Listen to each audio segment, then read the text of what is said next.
新北市政府高潭处发现讲，最近一寡河滨公园的抢花啊、糞扫桶，一寡用白铁啊做的物件会互人偷摕去。敢若七八月啊呢，就16个所在发生这款代志，就是烦恼讲这物件若拍无去，会造成民众无安全或者是无方便。即马已经甲抢花黏好死，或者是换做较无特钱的材质，也要设监视器，避免偷摕的代志搁再发生。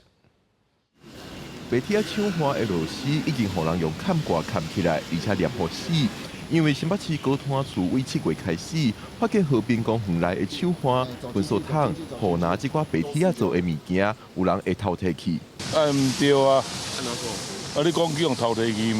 这当然是无好啊，因为迄是无讲的物件，哪会知伊就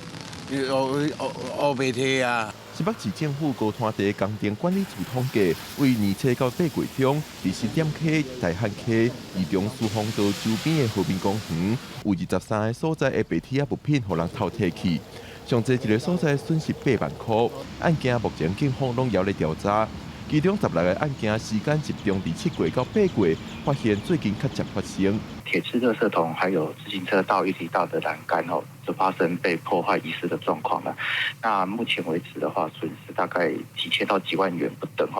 那经统计最近失窃的大概都是不锈钢的设施。透过我们的园区的保全加强巡查之外其实我们也是积极增加一些防窃的措施